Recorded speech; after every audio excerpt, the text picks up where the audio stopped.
අයමෝටම අද වීඩියෝ එක කරන්නේ එකකවන්ටින් ෆස් පාට් එක වාට තියෙන පැය දෙක හරියට මැනේජ් කරලා වැඩිම ලකුණු ටිකක් කොහොමද ගන්න කියලා. එතකොට ඊට කලින් පොඩ්ඩක් මතක් කරන්න ඕනේ ලංකාවේ කවුන්ටින් පේපර් එකේ 25 2025 පේපර් එකේ පොඩි ඩේටා ටිකක් කරන් තියෙනවා. ලංකාවේ කවුන්ටින් කරලා තියෙනවා ළමයි 59924ක්. හරිද?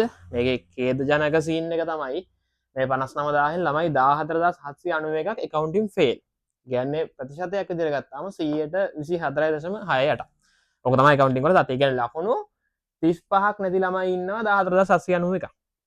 ඒක හරිම ඛේදජනක තත්වයක්. මොකද එකකවුන්ටින් වල ලකුණු ගන්න පුළුවන් විශේෂ පාඩම් ටිකක් තියෙනවා. සමීකරණ මූලික පොත් වගේ ඒවා. ඉතින් ලකුණු 35ක් ගන්න බෑ කියන්නේ මේ එකකවුන්ටින් පේපර් එකේ ඒක ලොකු ප්‍රශ්නයක්. හරිද? ඒත් එක්කම බලන්න ඒ අරන් තියෙන්නේ 9.45යි, B තියෙන්නේ 12යි, C තියෙන්නේ 21යි, S තියෙනවා 32ක්. හරිද? මේ හැම ප්‍රසන්ටේජ් එකකටම වඩා ෆේල් ප්‍රසන්ටේජ් එක වැඩි. ඒ නිසා පුළුවන් තරම් මේ සබ්ජෙක්ට් එක පොඩ දාගන්න try එක දෙන්න ඕනේ. ඉතින් මේක අන්තිම මොහොතේ කරන වීඩියෝ එකක් නිසා අන්තිම මොහොතේ මේ ගේම කොහොම හරි කොට දාලා සමහර ළමයි ඉන්නවා. ඇත්තට මේ ළමයින්ට MCQ 50 තියෙන MCQ ටික කරගන්න පුළුවන්. හැබැයි ඒගොල්ලන්ට වෙලාව මදි නිසා ඒගොල්ලෝ ලකුණු අඩු කරගන්නවා. ඉතින් මේ ළමයි වෙනුවෙන් මම කිව්ව වීඩියෝ එකක් අරන් එනවා කියලා ගොඩක් අය කමෙන්ට් කරලා තිබ්බා. ඒ නිසායි මේ වීඩියෝ එක ගේන්නේ. දැන් ගත්තාම accounting paper එකේ ප්‍රශ්න ටික මම කඩාගෙන තියෙනවා MCQ 50ක් තියෙනවානේ. ඒ 50 එකේ ඉඳන් 10ට 10 ඉඳන් 20ට 20 ඉඳන් 30ට 30 ඉඳන් 40ට 40 ඉඳන් 50ට මම කඩාගෙන තියෙනවා. හරිද? සාමාන්‍යයෙන් මම හිතන්නේ ගොඩක් ළමයි කරන්නේ සාමාන්‍යයෙන් එකේ ඉඳන් 50 දක්වා දිගට කරගෙන එනවා.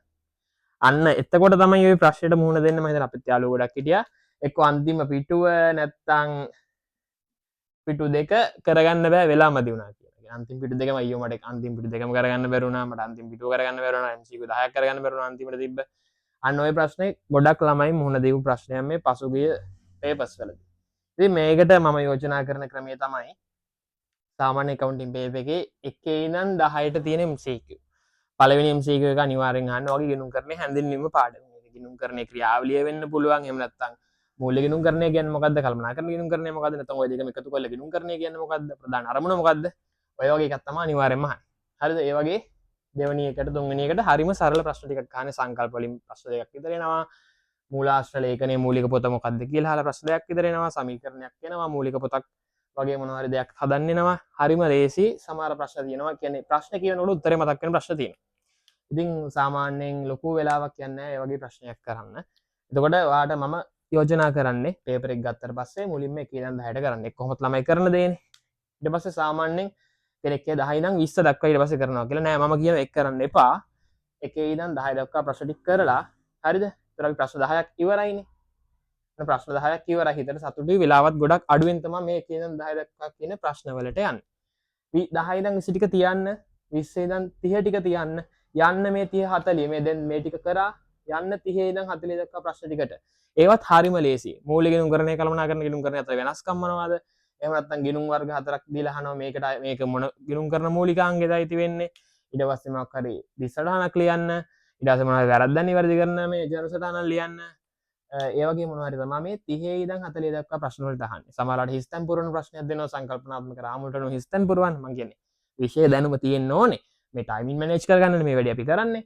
එතකොට 30 ඉඳන් 40 දක්වා ප්‍රශ්න ටික කරනවා. එතකොට එතනදී ඒකටත් මහා ලොකු වෙලාවක් යන්නේ නැහැ. සාමාන්‍යයෙන්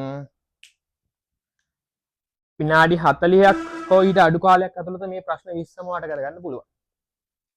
මේකට විෂය දැනුම තියෙන්න ඕනේ. මම කියන්නේ විෂය දැනුම තිබිලත් සමහර ළමෙන් ටයිමින් අවුල් යන හින්දායි මේ ක්‍රමය කියන්නේ. එතකොට ඔයාටම සැටිස් එකක් දැනේ.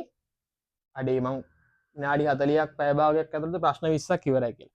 සමහරවිට පිළිවෙලට කරන් ආව නම් මෙන්න මේ හරිය වගේ ඉන්නකොට ඔයාට ප්‍රශ්න මේ හරිය ටිකක් තියෙන ප්‍රශ්න ටිකක් අමාරු ප්‍රශ්න තියෙනවා. සමහරවිට උත්තර එන්නේ නැතුව කලබල වෙලා ඔයා පොඩ්ඩක් අර තේරෙන එක්සෑම් විභාග මානසිකත්වයේදී මොකද වෙන්නේ කියලා. අන්න ඒ වගේ තත්යකට මුහුණ දෙනවා. මේ ක්‍රමයේදී ඔයාට කියන 10 ඉඳන් හරි ලේසි ප්‍රශ්න ටිකක් තියෙන්නේ. 30 ඉඳන් 40 දක්වා ලේසි ප්‍රශ්න ටිකක් තියෙන්නේ. ඒතර ඔයාට හිතනම ප්‍රශ්න 20ක් ඉවරයි. ඊට පස්සේ මම යෝජනා කරනවා යන්න 10 20 ප්‍රශ්න ටිකට. 10 ඉඳන් 20 ප්‍රශ්න ටිකට යන්න. කරන්න මේ ටික හැමීට. මේකෙත් සාමාන්‍යයෙන් මධ්‍යස්ථ ප්‍රමාණයේ අමාරු ප්‍රශ්න තමයි තියෙන්නේ. හවුල් ව්‍යාපාර තියෙනවා. සාමාන්‍ය හවුල් ව්‍යාපාර ගන්නට පොඩ්ඩක් වෙලා ගියාට ඒක කරන්න. ඒ ප්‍රශ්න නිසා MCQ 3ක් වගේ වට ගොඩ දාගන්න පුළුවන්. මේ හරි සරල ප්‍රශ්න ටිකක් තියෙන්නේ. ඒකෙත් මේවට සාපේක්ෂව මේ 20 30ට සාපේක්ෂව ලේසි ප්‍රශ්න ටිකක් 10 20 තියෙනවා. ඒ ටික කරාට පස්සේ ඉතුරුවා ප්‍රශ්න 30ක් ඉවරයි. මුළු පේපර් එකේ MCQ 30ක් ඉවරයි. හරිද? MCQ 30ක් ඉවරයි. ඊට පස්සේ මේ 20 30 ප්‍රශ්න ටික තියන්න. ඒක දැන් මත තියන්න එපා ඒකට. යන්න 40 ප්‍රශ්න. ඇයි මම මේවා කලින් කරන්න කියන්නේ කියලා මං කියන්න. හරිද? 40 නම් 50 ප්‍රශ්න වලට කරා. ඒක නොදන්න එකක් තිබ්බොත් ඔයා ඒක තියන්න. ඒකට කාලේ නාස්ති කරන් බොරු වැඩක් නැහැ නේ. 40 නම් 50 ප්‍රශ්න ටික කරා. මොකද මේවා ඉරි ගහන්න නැහැ. මේවා උත්තරේ ලියන්න උත්තර පහක් වාට දීලා නැහැ. ඔයාට මේක අන්තිම මොහොතේ කරන්න තියාගෙන කරගන්න බැරි වුණොත් කනා ෂොට් එකක්වත් ගහගන්න ඔයාට ටයිම් එකක් නැහැ. මොකද මේවා උත්තර ලියන්න තියෙන්නේ. ඒ නිසා 40 නම් 50 ප්‍රශ්න ටික කරන්න. ඒ ප්‍රශ්න ටික කරද්දී ප්‍රශ්න 40ක් ඉවර වෙනවා. හදිසිය හරි. අපි හිතමුකෝ දැන් ඔයා මුලින් මේක කරනවා, ඊට පස්සේ මේක කරනවා, ඊට පස්සේ මේ ටික කරනවා. අන්තිමට මේ ටිකත් කරලා දැන් මේ 20 30 ටික ඉතුරු වෙනවනේ. අනිවාර්යෙන් යම් කිසි වෙලාවක ඔයාට මේ ප්‍රශ්න ටික කරන්න ඉතුරු වෙන්න පුළුවන්.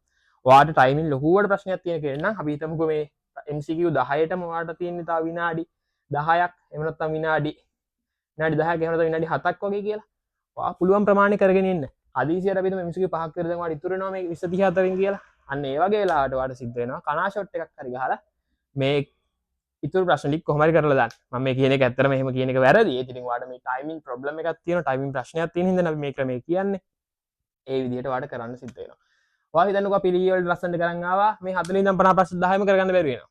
ඔයාට මොකක් කනා ෂොට් ගහන්න දෙලා හරියන්නේ දින සම්භාවිතාවය ඒතර ඇත්තම නෑ. ඔයාට මේ ඉතර උත්තර ලියුව කියලා එහෙම හරියන්නේ නැහැ. හැබැයි මේ 20 30 ප්‍රශ්න ටිකක් අමාරු ප්‍රශ්න තියෙන්නේ. ආදේශියට ඔයාලට ටයිමින් මැද වෙලා ඔයා ගහන කනා ෂොට් දෙක තුනක් හරි හරියන්න තියෙන chance එක වැඩි. ඒතර හිතන්නකෝ ඔයාට මේ 20 30 සම්පූර්ණ ප්‍රශ්න 10ම ඉතුරු වුණා කියලා. ඔයා හැම එකෙම එකට ගහගෙන ගියත් සමහරවිට ඔයගෙන් තුනක් හතරක් හරියන්න පුළුවන්. ඒ වගේද මේ 40 ඉඳන් 50 ප්‍රශ්න ටික 10ම කරගන්න බැරි වුණොත් අන්තිම පිටු දෙකම කරගන්න බැරි වුණොත් මේ ක්‍රමය තමයි 2023 A level වලදී මම පාවිච්චි කරේ. මට ටයිමින් නැති වුණා පේපර් එකට. ඉතින් ඕගොල්ලන්ටත් මම හිතනවා මේ ක්‍රමේ ප්‍රැක්ටිස් කරලා බලන්න. හෙට විභාගේ නම් අද කරන්න යන්න එපා මේක. මුලින්ම 1 ඉඳන් 10ට කරන්න. ඊට පස්සේ 30 ඉඳන් 40ට කරන්න. 10 ඉඳන් 20ට කරන්න. ඊට 40 ඉඳන් 50 කරන්න. අන්තිමටම 20 ඉඳන් 30ට කරන්න ගන්න. ඒතර මුලින්ම කරන්න ඕනේ 1 ඉඳන් 10යි. දෙවෙනියට කරන්න 30 ඉඳන් 40 ප්‍රශ්න. ලේසි ප්‍රශ්න. ප්‍රශ්න 20ක් ටක් ගාලා ඉවර වෙනවා. ඊට පස්සේ යන්න 10 ඉඳන් 20 මධ්‍යස්ථ ප්‍රමාණයේ අමාරු ප්‍රශ්න තියෙනවා. ඊට පස්සේ යන්න 4 වෙනියට 40 ඉඳන් 50 ප්‍රශ්න. ඒ ප්‍රශ්න ටික කරගන්න පුළුවන් ගොඩාක් අමාරුනේ 40 ඉඳන් 50 තියෙන ටික. අපරාධෙන් ටයිමින් මදි වෙලා මේ ටික කරගන්න බැරි වුණොත් දාන්න ප්‍රශ්න තියෙන්න පුළුවන්. අන්තිමටම යන්න මේ ප්‍රශ්න වලට මේ ප්‍රශ්න ටිකක් අමාරුයි. හැබැයි අන්තිමට යන්න ඔන්න ඔය විදිහට මම වර්ග 5කට කඩලා තියෙනවා. මේක ප්‍රැක්ටිස් කරලා බලන්න සමහරලාට වාට වෙන්දර වාට ලකුණු MCQ පේපර් එකේදී අපි හිතමු ලකුණු 40 එන්නේ කියලා. මේ ක්‍රමයේදී වාට ලකුණු 45ක් ගන්න පුළුවන්. ඔයා වෙන්දර ගන්න 35 නම් මේ ක්‍රමයේදී ලකුණු 40ක් ගන්න පුළුවන්. ඉතින් try කරලා බලන්න. ඔයාට සෙට් වෙනවා නම් මේ ක්‍රමේ දිගටම කරගෙන යන්න. එහෙනම් වීඩියෝ එක බලුවට thank you.